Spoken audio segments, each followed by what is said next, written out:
Nut मोगरे. हा, तुझ्या श्रीमंतीचे शौक तुझ्या बंगल्यात बर का, इथं नाही चालायचे. चहात एवढं दूध ओतलंय, घर कसं चालणार?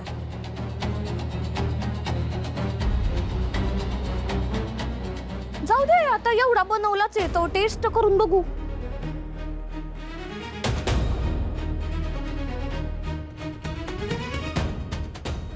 गा गा गा गा गा गा गा गा.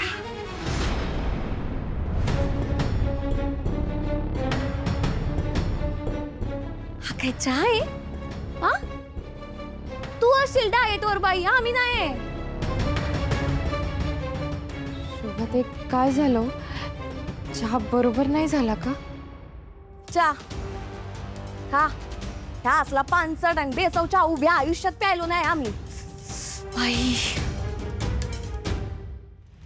बघा आई, साधा चहा बनवता येत नाही आणि निघालेत संसार करायला.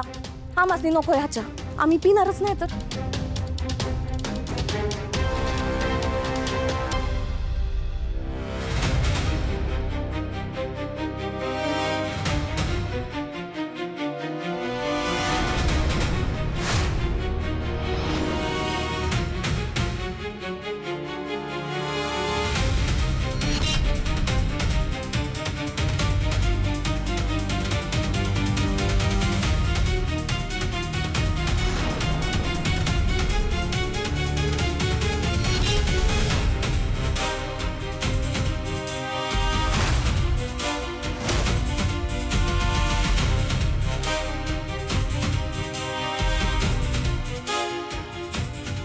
शोभे, काय करायलीस हे?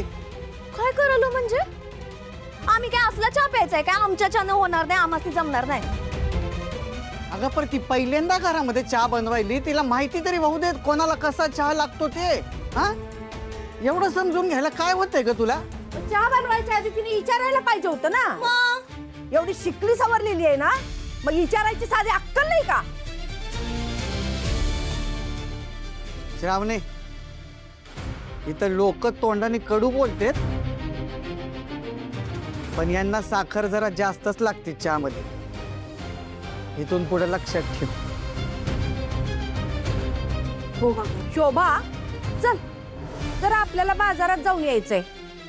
संध्याकाळच्या स्वयंपाकासाठी भाजीची तयारी करायची आहे. भाजी आणायला नको का? चल.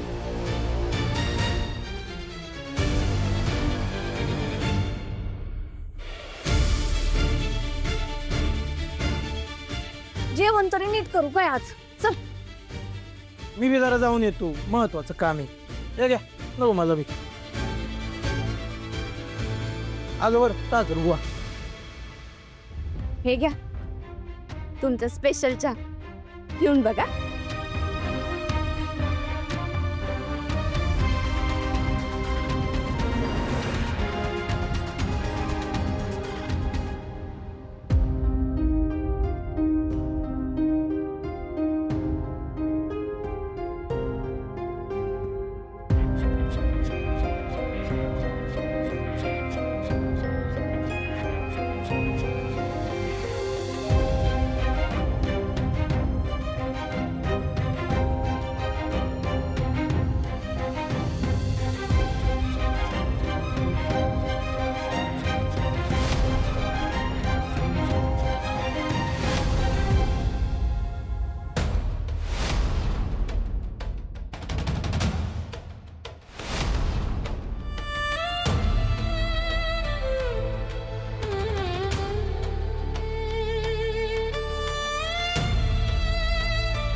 विश्वंभरनी तर श्रावणीचं अस्तित्वच पुसून टाकलंय. पण हे माझ्यासाठी चांगलं नाहीये. विश्वंभरला तर श्रावणीचा चेहराही बघायचा नाहीये. ते ठीक आहे, पण शुभूचं आणि श्रावणीचं लग्न जर तुटलं नाही तर ही सगळी प्रॉपर्टी कायदेशीररित्या शुभूच्या नावावर होईल. आणि विश्वंभरचा इगो तर काय प्रॉपर्टीपेक्षाही मोठा आहे. तो श्रावणीचा चेहराही बघायला तयार नाही. काय करावं कळत नाहीये. ही सगळी प्रॉपर्टी वाचवण्यासाठी मलाच आता दुसरा डाव खेळायला लागेल. पण काय करू, काय करू?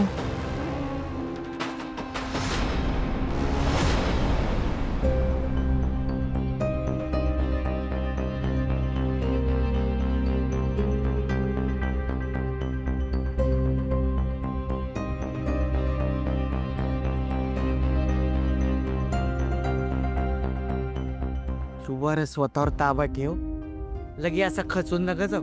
अण्णा ही अशी का वागायला लागलीये? अहो कुठल्या जन्माचा बदला घेते ती श्रावणीशी?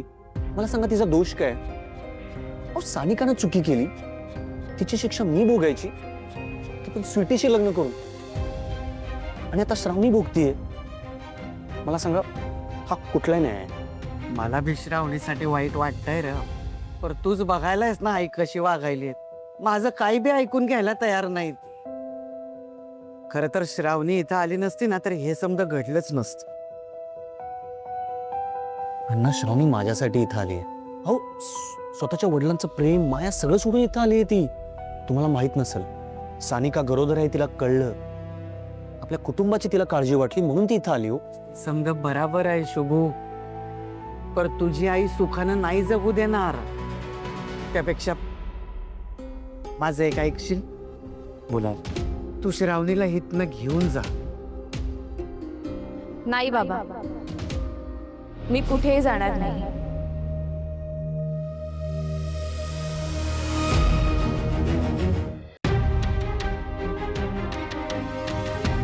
अगं पर बाबा, शुभू, मी मगाशीच म्हटलं ना, मी हे घर सोडून कुठेही जाणार नाही.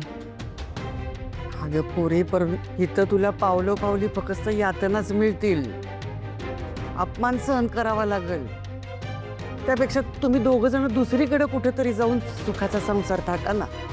नाही बाबा, जोवर शुभूला मी त्याची आई, बहीण, त्याचा हक्काचा परिवार परत मिळवून देत नाही ना, तोपर्यंत मी या घरात बाहेर कुठेही पाऊल सुद्धा ठेवणार नाही. हो श्रावणी, तुझं म्हणणं सगळं बरोबर आहे, पण आईचा राग लय वाईट आहे. शुभू, असं काय करतोस तू?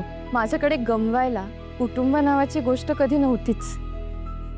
लहानपणापासनं आम्हाला कधी आईची माया मिळाली ना, बाबांचं प्रेम मिळालं. पण तुझं असं नाहीये.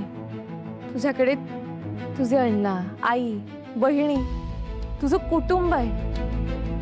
तू माझं आयुष्य उद्ध्वस्त होण्यापासून वाचवलंस, पण त्या उपकाराच्या बदल्यात जर तुझी हक्काची नाती तुटणार असतील तर ते मी उघड्या डोळ्याने नाही बघू शकत. माझं ठरलंय, त्यांना मला काय त्रास द्यायचा आहे ना तो देऊ दे. मी सगळं अगदी हसत सहन करीन. आणि मला खात्री आहे, हे बघ, एक दिवस नक्की सगळं नीट होईल. ते नक्की मला स्वीकारतील. आणि मग तुझ्या चेहऱ्यावर एक मोठं स्माइल येईल. तुझ्या चेहऱ्यावर जोवर मी तो आनंद आणत नाही ना, तोवर मी या घरातनं कुठेही जाणार नाही अण्णा. पण श्रावणी बाळा, तू जो मार्ग निवडला तो लई कठीण आहे. काट्या कुठेने भरलेला आहे ग. बाबा, लहानपणापासून मी काट्यांवरच चालत आली. मला मान्य आहे की आपण सध्या एका मोठ्या चक्रव्यूहात अडकलो, पण काही करून मला हे चक्रव्यूह भेदावं लागेल आणि हे युद्ध जिंकावं लागेल.